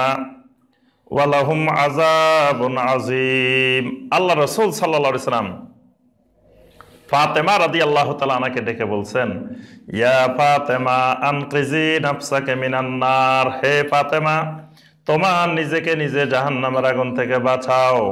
কারণ ফাইন্নী লা আমলিকু লাকুম মিনাল্লাহি শাইআ, কারণ আমি কিয়ামতের দিন তোমাকে বাঁচানোর ব্যাপারেও আমার কোনো মালিকানা নাই। নবী সাল্লাল্লাহু আলাইহি ওয়াসাল্লাম বলেন নাই যে শোনো, কিয়ামতের দিন আমি একটা সুন্দর বিশাল জাহাজ ভাড়া করে রাখবো, তোমাদের সবাই নিয়ে যাবো, এই কথাও আল্লাহ রাসূল সাল্লাল্লাহু আলাইহি সাল্লাম বলেন নাই। তো এই জন্য আল্লাহ পাক বলতেছেন, ওয়ালাহুম আযাবুন আযীম, তাদের জন্য আছে বড় ধরনের আযাব। হাযা হুদা, হাযা হুদা, আল্লাহ বলতেছেন এটাই হলো হেদায়েতের মাধ্যম, হেদায়েতের একমাত্র কিতাব। এটা মানে কোনটা? কোরআন। কোরআনকে দেখাই দিয়ে আল্লাহ বলতেছেন হাযা হুদা, এটাই হলো হেদায়েতের কিতাব, হেদায়েতের মাধ্যম। কিন্তু এখন দেখা যায় অনেকে কয়, খবরদার খবরদার, এই কোরআনের তাফসিরে যাইয়েন না, খবরদার কোরআনের অর্থ বুঝতে যাইয়েন না, তাফসির পড়বেন না, কারণ আপনি বুঝবেন না, এগুলা অনেক কঠিন জিনিস, আল্লাহর কথা অনেক কঠিন, এগুলা মুফতি মুহাদ্দিসরা ছাড়া, বড় বড় বুজুর্গরা ছাড়া আর কেউ বুঝবে না, খবরদার এগুলা দ্বারে কাছে যাবেন না। আল্লাহ পাক বলতেছেন হাযা হুদা, এটাই হলো হুদা, এটাই হলো হেদায়েতের একমাত্র বাহন, হেদায়েতের একমাত্র মাধ্যম। তা আপনি যেখানে হেদায়েত পাবেন সেখান থেকে দূরে সরানো হচ্ছে। সেখান থেকে দূরে সরানোর কারণেই আজকে এই দেশের মুসলমান শিরক মুক্ত হইতে পারে না, বিদআত মুক্ত হইতে পারে না। যদি কোরআনের সাথে প্রত্যেক মুসলমানের সম্পর্ক হয়ে যেত, তো দেখতেন বাংলাদেশ থেকে শিরক কিভাবে পালাইতো, বিদআত কিভাবে পালাইতো। এই জন্য মুসলমান কোরআনের সাথে সম্পৃক্ত হইতে পারে নাই। আল্লাহ পাক শক্ত করে ধরতে বলছেন কি? জি, ওয়াতাসিমু বিহাবলিল্লাহি জামিআ, সবাই শক্ত করে ধরো আল্লাহর রশি। আল্লাহর রশি ধরতে বলছেন, হাবলুল্লাহ ধরতে বলছেন। আল্লাহর রশিটা কি? হাবলুল্লাহি হুয়া কিতাবুল্লাহ আল মামদুদু মিনাস সামাই ইলাল আরদে। আল্লাহর রশিটা হলো আল্লাহর কিতাব, আল্লাহর কোরআন। এটা আসমান থেকে শুরু করে জমিন পর্যন্ত বিস্তৃত। সুবহানাল্লাহ। এই রশি আরশে মুআল্লা থেকে শুরু হয়েছে জমিন পর্যন্ত। সুবহানাল্লাহ। এই রশি শক্ত করে ধরতে বলছেন আল্লাহ পাক। তো এই রশি হলো কোরআন, অথচ মুসলমান আজকে কোরআন থেকে দূরে। কোরআনের তাফসিরে মুসলমান আসে না। যদি বলা হয়তো আজকে এখানে হালকায় জিকির হইব, দেখতেন ওই বাঁশ বাওয়ার জন্য, ওই পিলার দড়ি উপরে উঠার জন্য কত মানুষ এখানে চলে আসতো, কিন্তু যখন শুনছে এখানে কোরআনের তাফসির হবে তখন কিন্তু আসে নাই। কারণ কোরআন থেকে মুসলিম উম্মাহ দূরে, কোরআন শোনার জন্য মুসলিম উম্মাহ আগ্রহী না। মুসলিম উম্মাহ কিচ্ছা কাহিনী শোনার জন্য আগ্রহী, নাচ দেখার জন্য আগ্রহী, সুমধুর কণ্ঠস্বরে গান শোনার জন্য আগ্রহী। আল্লাহর কিতাব শোনার জন্য, তাফসির শোনার জন্য মুসলিম উম্মাহর আগ্রহ নাই। এই জন্য আল্লাহ পাক বলছেন যে এটাই হুদা, হাযা হুদা। হেদায়েত পাইতে হলে এটার কাছে আসতে হবে, কোরআনের কাছে আসতে হবে। ওয়াল্লাযীনা কাফারু বিআয়াতি রাব্বিহিম লাহুম আযাবুম মির রিজসিন আলীম। যারা তাদের রবের আয়াতের সাথে কুফরি করে, তাদের জন্য আল্লাহ রাব্বুল আলামিন কঠিন কঠিন শাস্তির ব্যবস্থা রেখেছেন। নাউযুবিল্লাহ। কঠিন কঠিন আযাব আল্লাহ পাক রেখেছেন। প্রশ্ন নিয়ে নেন। আল্লাহুল্লাযী সাখখারা লাকুমুল বাহরা। এবার আল্লাহ রাব্বুল আলামিন 12 নম্বর আয়াত থেকে আবার আল্লাহর পরিচয় দিচ্ছেন। আল্লাহুল্লাযী সাখখারা লাকুমুল বাহরা, আল্লাহ হলেন তিনি এই কোরআন নাজিলকারী তিনি, যিনি তোমাদের জন্য সমুদ্রকে তোমাদের অনুগত বানিয়ে দিছেন। সুবহানাল্লাহ। সাগরকে আল্লাহ পাক মানুষের অনুগত বানিয়ে দিয়েছেন। যদি আমাদের অনুগত না বানাইতো, দেখেন সাগরের পাড়ে গিয়ে আমরা সাগরের ঢেউগুলা দেখার জন্য লক্ষ লক্ষ মানুষ, কোটি কোটি মানুষ পৃথিবীতে, যদি সাগরের মধ্যে আল্লাহ পাক এই সুন্দর আকর্ষণীয় জিনিসটা না রাখতেন, কেউ সাগরের পাড়ে যাইতো? সাগরের পাড়ে শুধু এই ঢেউটা দেখার জন্য কোটি কোটি মানুষ প্রতিদিন সারা দুনিয়াতে, খালি বঙ্গোপসাগর না, সারা দুনিয়াতে কোটি কোটি মানুষ দৌড়াইতেছে সাগরের পাড়ে। আল্লাহ পাক সাগরটাকে মানুষের অনুগত বানাইছেন। তারপরে সেখান থেকে প্রতিদিন টনে টনে লক্ষ লক্ষ টন মাছ আহরণ করতেছে সাগরের থেকে। সুবহানাল্লাহ। যদি সাগর এমন হইতো যে এখানে নামাই যাবে না, ধারে কাছে যাওয়া যাবে না, তাহলে মাছ থাকলেও আমরা খাইতে পারতাম না। কিন্তু আল্লাহ পাক যেমন মাছের ব্যবস্থা করছেন, খাবারের ব্যবস্থা করেছেন, এগুলো আহরণের জন্য সাগরকে আল্লাহ পাক আমাদের অনুগত করে দিয়েছেন। আবার বিশাল বিশাল জাহাজ, মালামাল বহন, মানুষ বহন, কত রকমের মাধ্যম আল্লাহ পাক সাগরের মাধ্যমে যোগাযোগের ব্যবস্থাও করে দিয়েছেন। সাগরটাকে এমনভাবে করছেন যে এক দেশের সাথে, এক অঞ্চলের সাথে আরেক অঞ্চলের যোগাযোগের আল্লাহ পাক বিরাট মাধ্যম বানাই দিয়েছেন। সুবহানাল্লাহ। এই জন্য আল্লাহ পাক বলতেছেন, তিনি সেই আল্লাহ যিনি সাগরকে তোমাদের অনুগত করেছেন। আবার সাগরগুলাকে দেখেন এমনভাবে আল্লাহ পাক পৃথিবীর মধ্যে নিয়ে গেছেন, পৃথিবীর সবগুলা মহাদেশের সাথে, সবগুলা অঞ্চলের সাথে আল্লাহ পাক সাগর পথে যোগাযোগের ব্যবস্থাপনা করে দিয়েছেন। সুবহানাল্লাহ। মহাহিকমা, মহাবিজ্ঞান এর মধ্যে আছে। লিতাজরিয়াল ফুলকু ফীহি বিআমরিহি, যাতে আল্লাহর নির্দেশে এই সাগরের ভিতরে তোমরা নৌযানগুলা পরিচালনা করতে পারো। সুবহানাল্লাহ। নৌযান পরিচালনা করার জন্য আল্লাহ পাক সাগরকে তোমাদের অনুগত করে দিয়েছেন। কি ওজন! একটা বিশাল বিশাল বাড়ি, 3 তলা 4 তলা 5 তলা বাড়ির মতো বিশাল বিশাল সাগরের মধ্যে দিয়ে চলে যাচ্ছে, পানির উপরে, পানির মধ্যে ডুবতেছে না, পানির উপর দিয়ে চলে যায়, অথচ পানির মধ্যে একটা কিছু পড়লে ডুবে যায়। আল্লাহ পাক সাগরের ভিতরে এই ভার বহন করার মতো ক্ষমতা রব্বুল আলামিন এখানে তৈরি করে দিয়েছেন, মানুষের জন্য অনুগত করে দিয়েছেন। ওয়ালিতাবতাগু মিন ফাদলিহি, আল্লাহ পাক বলেন সাগরকে তোমাদের অনুগত করেছেন এই জন্য, ওয়ালিতাবতাগু মিন ফাদলিহি, যাতে তোমরা আল্লাহর অনুগ্রহ সাগর থেকে তালাশ করতে পারো। অনুগ্রহ তালাশ করা মানে রিজিক অনুসন্ধান করা। সাগর দিয়ে কত মানুষের রিজিক চলে দেখছেন। সাগরের জাহাজে তো আছে, জাহাজ, লঞ্চ, স্টিমার এগুলো তো আছেই। মাছ ধরার কাজে কত মানুষ নিয়োজিত সাগরে। সাগর কেন্দ্রিক পর্যটন, কত লক্ষ লক্ষ কোটি কোটি মানুষ নিয়োজিত। আল্লাহ পাক বলতেছেন এই সাগরের মাধ্যমে ওয়ালিতাবতাগু মিন ফাদলিহি, তোমাদের রিজিক অনুসন্ধানের ব্যবস্থাও আমি আল্লাহ করে দিয়েছি। ওয়ালাআল্লাকুম তাশকুরুন, যাতে তোমরা বেশি বেশি করে আল্লাহ রাব্বুল আলামিনের শুকরগুজার হইতে পারো। ওয়াসাখখারা লাকুম মা ফিস সামাওয়াতি ওয়া মা ফিল আরদি জামিআম মিনহু, আল্লাহ রাব্বুল আলামিনের পক্ষ থেকে আসমানের মধ্যে যা কিছু আছে, জমিনের মধ্যে যা কিছু আছে, এই সব কিছুকে তিনি তোমাদের নিয়ন্ত্রণাধীন করে দিয়েছেন। সুবহানাল্লাহ।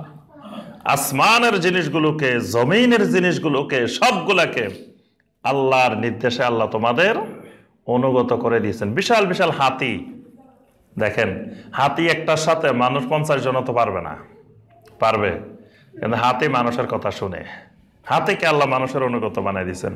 প্রত্যেকটা মাখলুককে আল্লাহ রাব্বুল আলামিন মানুষের অনুগত বানাই দিয়েছেন। আসমানের, জমিনের, আসমানের ফেরেশতারাও মানুষের অনুগত। আসমানের ফেরেশতারা মুমিনদের জন্য দোয়া করতে থাকে, মানুষদের জন্য পৃথিবীতে রহমত নিয়ে আসে, মানুষের খেদমতে তারা নিয়োজিত। জমিনের সমস্ত সৃষ্টি জগৎ মানুষের খেদমতে আল্লাহ পাক নিয়োজিত রেখেছেন। ইন্না ফি যালিকা লাআয়াতিল লিকাউমিন ইয়াতাফাক্কারুন, আল্লাহ রাব্বুল আলামিন বলেন এর ভিতরে অসংখ্য আয়াত, অসংখ্য নিদর্শন রয়েছে লিকাউমিন ইয়াতাফাক্কারুন, যারা তাফাক্কুর করে, যারা চিন্তা ভাবনা করে, তাদের জন্য অনেক নিদর্শন আছে। সুবহানাল্লাহ। কুল লিল্লাযীনা আমানু ইয়াগফিরু লিল্লাযীনা লা ইয়ারজুনা আইয়ামাল্লাহি লিয়াজজিয়া কওমান বিমা কানু ইয়াকসিবুন। আল্লাহ রাব্বুল আলামিন বলেন, কুল লিল্লাযীনা আমানু, ঈমানদারদেরকে আপনি বলে দিন, ইয়াগফিরু লিল্লাযীনা লা ইয়ারজুনা আইয়ামাল্লাহ, যারা আল্লাহর বিপদের, আল্লাহর মুসিবতের, আল্লাহর আযাবের যারা আশা করে না, তাদেরকে যেন তারা ক্ষমা করে দে। অর্থাৎ যেই কাফেররা, যে মুশরিকেরা আল্লাহর তাওহীদ মানতে চায় না, মেনে নিবে না, এরকম নিশ্চিত হয়ে গেছে, সেই মুশরিকদেরকে যেন তারা ক্ষমা করে দেয়। ক্ষমা করে দেয় মানে জোর করে যেন তাদেরকে তাওহীদ মানাতে বাধ্য না করে, মানতে না চাইলে না মানুক, তাদেরকে নিয়ে বেশি বাড়াবাড়ির দরকার নাই। লিয়াজজিয়া কওমান বিমা কানু ইয়াকসিবুন, যাতে তারা যা উপার্জন করেছে ওই কওমকে আল্লাহ রাব্বুল আলামিন যাজা দিতে পারেন। মানে তারা যদি শিরককে পছন্দ করে, তাওহীদ মানতে না চায়, তা আল্লাহ পাক তাদেরকে শিরকের যাজা দিবেন ওই কওমকে।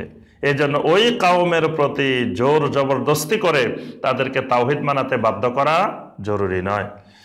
মান আমিলা সালিহান ফালিনাফসিহি, যে আমলে সালেহ করবে এটা তার নিজের কল্যাণে আসবে। আমলে সালেহ করলে, নেক আমল করলে এটা তার নিজের জন্য। ওয়ামান আসা ফালাইহা, কেউ যদি খারাপ কাজ করে, মন্দ আমল করে, এটাও তার উপরে বর্তাবে। ভালো করলেও এটা তার জন্য, মন্দ করলেও তার জন্য। সুম্মা ইলা রাব্বিকুম তুরজাউন, এরপরে তোমাদের সবাইকে তোমাদের রবের দিকে ফিরে আসতে হবে। ভালো করো, খারাপ করো, তোমাদেরকে আবার সেই রবের দিকেই ফিরে আসা লাগবে। ওয়ালাকাদ আতাইনা বানি ইসরাঈলাল কিতাবা ওয়াল হুকমা ওয়ান নবুওয়াহ, আল্লাহ রাব্বুল আলামিন বলেন, আমি ইতিপূর্বে বনি ইসরাইলকে একটা কিতাব দিয়েছিলাম, তাদেরকে হুকুম দিয়েছিলাম, নবুয়ত দিয়েছিলাম। বনি ইসরাইলকে কিতাব দিয়েছি, কিতাব মানে তাওরাত দিয়েছি, ইনজিল দিয়েছি, জাবুর দিয়েছি, হুকমা, হুকুমও দিয়েছি। হুকমা দিয়েছি মানে বনি ইসরাইলকে আমি রাষ্ট্রীয় ক্ষমতাও দিয়েছিলাম, নেতৃত্ব কর্তৃত্ব দিয়েছিলাম। যেমন সুলাইমান আলাইহিসসালাম, দাউদ আলাইহিসসালাম, এরা তো রাষ্ট্রের দায়িত্ব পালন করেছেন। আবার তাদেরকে সকল জাতির উপরে শ্রেষ্ঠত্ব আল্লাহ পাক দিয়েছিলেন। ওয়ান নবুওয়া, তাদের ভিতরে আল্লাহ পাক অনেক নবী রাসূল পাঠিয়েছেন, নবুয়ত দিয়েছেন। ওয়া রাযাকনাহুম মিনাত তাইয়্যিবাত, তাদের জন্য আমি আল্লাহ উত্তম রিজিকেরও ব্যবস্থা করেছিলাম। ওয়া ফাদ্দালনাহুম আলাল আলামিন, সমগ্র আলমের উপরে, সমগ্র বিশ্ববাসীর উপরে তাদেরকে আমি শ্রেষ্ঠত্ব দিয়েছিলাম। ওয়া আতাইনাহুম বায়্যিনাতিম মিনাল আমরে, এবং তাদেরকে আমি আল্লাহর নির্দেশের সুস্পষ্ট দলিল, প্রমাণ, বায়্যিনাত আমি তাদেরকে দিয়েছিলাম। ফামাখতালাফু ইল্লা মিন বাদি মা জাআহুমুল ইলম, তারা ইখতিলাফ করেছে, মতবিরোধ করেছে তাদের কাছে এলেম এসে যাওয়ার পরে। মানে মূর্খতার কারণে তারা ইখতিলাফ করছে, বিষয়টা এরকম না। তাদের কাছে এলেম আসার পরে, তারা জানার পরে, বুঝার পরে তারা এই ব্যাপারে মতভেদ করেছে। বাগিয়াম বাইনাহুম, এটার একমাত্র কারণ ছিল তাদের প্রতিহিংসা, পরস্পরের প্রতি প্রতিহিংসার কারণে তারা অনেক জিনিস জেনে বুঝেও মেনে নিতে পারে নাই। ইন্না রাব্বাকা ইয়াকদি বাইনাহুম ইয়াওমাল কিয়ামাহ, আল্লাহ রাব্বুল আলামিন কিয়ামতের দিন তাদের মধ্যে ফয়সালা করে দিবেন। ফিমা কানু ফিহি ইখতালিফুন, যেই বিষয় নিয়ে তারা পরস্পরে ইখতিলাফ করত, যেই বিষয়টি নিয়ে তাদের পরস্পরের মধ্যে ইখতিলাফ ছিল, আল্লাহ রাব্বুল আলামিন ওই বিষয়টা কিয়ামতের দিন ফয়সালা করে দিবেন। সুম্মা জাআলনাকা আলা শারিআতিম মিনাল আমরে, হে রাসূল, আমি আপনাকে একটা শরীয়তের রাজপথ, শরীয়তের রাস্তার উপরে আমি আপনাকে দাঁড়িয়ে করে দিয়েছি, শরীয়তের দিয়েছি আপনাকে শরীআতাম মিনাল আমরে, অর্থাৎ আমি আল্লাহর হুকুমের নীতিমালার একটা শরীয়ত আমি আপনার জন্য প্রণয়ন করে দিছি। ফাত্তাবিহা, সুতরাং আপনি ওই শরীয়তের অনুসরণ করুন। আপনার জন্য আমি আল্লাহ যে শরীয়ত নির্ধারণ করেছি, আপনি ওই শরীয়ত ইত্তেবা করেন, ওই শরীয়ত মেনে চলেন। আজকে আমাদের সমাজে কেউ কেউ বলে শরীয়ত মানলে আল্লাহরে পাওয়া যাবে না, বলে না? খালি শরীয়ত দিয়ে আল্লাহকে পাওয়া যায় না, কি করতে হবে? মারিফত লাগবো, তরিকত লাগবো, হাকিকত লাগবে। আল্লাহ বলতেছেন সুম্মা জাআলনাকা আলা শারিআতিম মিনাল আমরে ফাত্তাবিহা, আমি আপনার জন্য শরীয়ত নির্ধারণ করেছি, ফাত্তাবিহা, আপনি শরীয়তের ইত্তেবা করেন। আল্লাহ বলেন না আমি আপনার জন্য মারিফত বানাইছি, তারপরে হাকিকত বানাইছি, তরিকত বানাইছি, শরীয়ত বলছেন। তাহলে এই যে যারা মারিফতের কথা বলেন, যারা হাকিকতের কথা বলেন, তারা মানুষকে কোরআন ধরতে দিবেন কেন? কোরআন দিলেই তো মানুষের হাতে তারা পেয়ে যাইব। সুম্মা জাআলনাকা আলা শারিআতিম মিনাল আমরি ফাত্তাবিহা, আল্লাহ বলতেছেন রাসূল আমি আপনার জন্য এক শরীয়ত বানাই দিছি, আপনি শরীয়তের ইত্তেবা করেন। তো তখন তো মানুষ কইবে যে আপনি কোন মারিফত মানতে হইব, হাকিকত মানতে হইব, আল্লাহ কইতেছে শরীয়ত মানতে হইব, তা আমি কোনটা মানবো? তখন তো তার ব্যবসা শেষ। এই জন্যই কোরআন ধরতে দেয় না সাধারণ জনগণকে, যে কোরআন দিলে তার গোমর সব ফাঁস হয়ে যাবে। আল্লাহ পাক বলতেছে শরিয়া, শরিয়া ছাড়া আল্লাহকে পাওয়া সম্ভব না, শরিয়া ছাড়া জান্নাত পাওয়া সম্ভব না। শরিয়া অবশ্যই পালন করতেই হবে, শরীয়তের মাধ্যমে আল্লাহকে পাইতে হবে, শরীয়তের বিধি বিধান হুকুম আহকামের ইত্তেবা করতে হবে। শরীয়ত বাদ দিয়ে আল্লাহর ওলি হওয়া কোনোদিন সম্ভব। যদি কেউ মনে করে আল্লাহর ওলি হয়েছে শরীয়ত বাদে, তারই ঈমান চলে যাবে। যদি কেউ মনে করে যে এখন আমি শরীয়তের উপরে উঠে গেছি, নামাজ পড়া লাগবে না, তো সে ঈমান চলে যাবে, সে মুশরিক হয়ে যাবে। যদি কোনো মানুষ, একজন মানুষ তার নিজেকে শরীয়তের আওতামুক্ত মনে করে, যে আমার উপরে এখন শরীয়তের কোনো বিধিবিধান মানা জরুরি না, এই লোকের ঈমান নেই, সে সাথে সাথে মুশরিক হয়ে গেছে। আর তাকে যারা আল্লাহর ওলি মনে করবে, তারও ঈমান চলে যাবে। কেউ যদি ল্যাংটা মানুষ একটা, তারে যদি আল্লাহর ওলি কয়, যে ল্যাংটা বাবা আল্লাহর ওলি, এর ভিতরে অনেক কিছু আছে, এই কথা যদি মনে করে, তাহলে তার ঈমান চলে যাবে। কারণ ল্যাংটা হয়ে শরীয়তের বাহিরে গিয়ে আল্লাহর ওলি হইতে পাগল হয়েছে। পাগলের যদি কেউ মনে করে আল্লাহর ওলি, আল্লাহর ওলি হইতে পারে না। নখ একটা 1 ইঞ্চি লম্বা, চুল কতগুলো জট বেঁধে রয়েছে, গায়ের মধ্যে দুর্গন্ধ বাহির হইতেছে, সুন্নতের কোনো আখলাক নাই, আদর্শ নাই, নমুনা নাই, এই লোক জীবনেও কোনোদিন আল্লাহর ওলি হইতে পারে না। এরা শয়তানের ওলি হইতে পারে, আউলিয়া ও শয়তান হইতে পারে, কিন্তু আউলিয়া উল্লাহ হইতে পারে না। এদেরকে যারা ওলি মনে করবে, তাদেরও ঈমান চলে যাবে। কিন্তু আমাদের সমাজে এরকম এখনো মূর্খতা আছে, যে মূর্খতার কারণে এইসব মানুষদেরকেও আল্লাহর ওলি মনে করা হয়। আল্লাহ পাক সরাসরি বলছেন সুম্মা জাআলনাকা আলা শারিআতিম মিনাল আমরি ফাত্তাবিহা, শরীয়তের ইত্তেবা করেন। এই জন্য দেখেন আল্লাহ রাসূল সাল্লাল্লাহু আলাইহি ওয়াসাল্লাম ইন্তেকাল পর্যন্ত, মৃত্যুর পূর্ব মুহূর্ত পর্যন্ত 1 ওয়াক্ত নামাজ বাদ দেন নাই। তারপরে পর্দার খেলাপ করেন নাই, যে নবী সাল্লাল্লাহু আলাইহি ওয়াসাল্লামের সামনে, এখন নবী সাল্লাল্লাহু আলাইহি ওয়াসাল্লাম তো উম্মত আর নবী, মানে তাদের মধ্যে কি সম্পর্কটা দেখেন। একটা মহিলা উম্মত নবী সাল্লাল্লাহু আলাইহি ওয়াসাল্লামের সামনে পর্দা ছাড়া কোনোদিন আসতে পারছে? মৃত্যু পর্যন্ত আসতে পারে নাই। তাহলে মহিলা মুরিদ পুরুষ পীরের কাছে আসে কেমনে? আল্লাহ রাসূল সাল্লাল্লাহু আলাইহি ওয়াসাল্লামের কোন মহিলা সাহাবী পর্দাবিহীন সরাসরি নবী সাল্লাল্লাহু আলাইহি ওয়াসাল্লামের সাথে দেখা করছে, বা পর্দার সাথেও নবী সাল্লাল্লাহু আলাইহি ওয়াসাল্লামের সামনে আসে বসে রয়েছে, এরকম ঘটনা নবী সাল্লাল্লাহু আলাইহি ওয়াসাল্লামের জীবনে ঘটে নাই। অত শরীয়তের সমস্ত বিধিবিধান আল্লাহ রাসূল সাল্লাল্লাহু আলাইহি ওয়াসাল্লাম ইন্তেকাল পর্যন্ত, মৃত্যু পর্যন্ত মেনে চলছেন। ওয়ালা তাত্তাবি আহওয়া আল্লাযীনা লা ইয়ালামুন, যে মানুষগুলো এলেম নাই, মূর্খ, এই মানুষগুলোর প্রবৃত্তির অনুসরণ আপনি করবেন না। যাদের কাছে ওহির এলেম নাই, এখানে এলেম নাই মানে ওহির এলেম নাই, যে এলেম দিয়ে তারা তাওহীদ চিনে না, সুন্নাহ চিনে না, এইরকম মানুষের খেয়াল খুশির অনুসরণ এত্তেবা আপনি করবেন না, এটা অনুসরণ করা যাবে না। আল্লাহ রাব্বুল আলামিন আমাদের সবাইকে কোরআনে কারিমের এই আয়াতগুলোর আলোকে আমল করার তৌফিক দান করুন। আল্লাহ রাব্বুল আলামিন আমাদের সবাইকে শিরক মুক্ত তাওহীদি ঈমান, বেদাত মুক্ত সুন্নতি আমল নসিব করুন।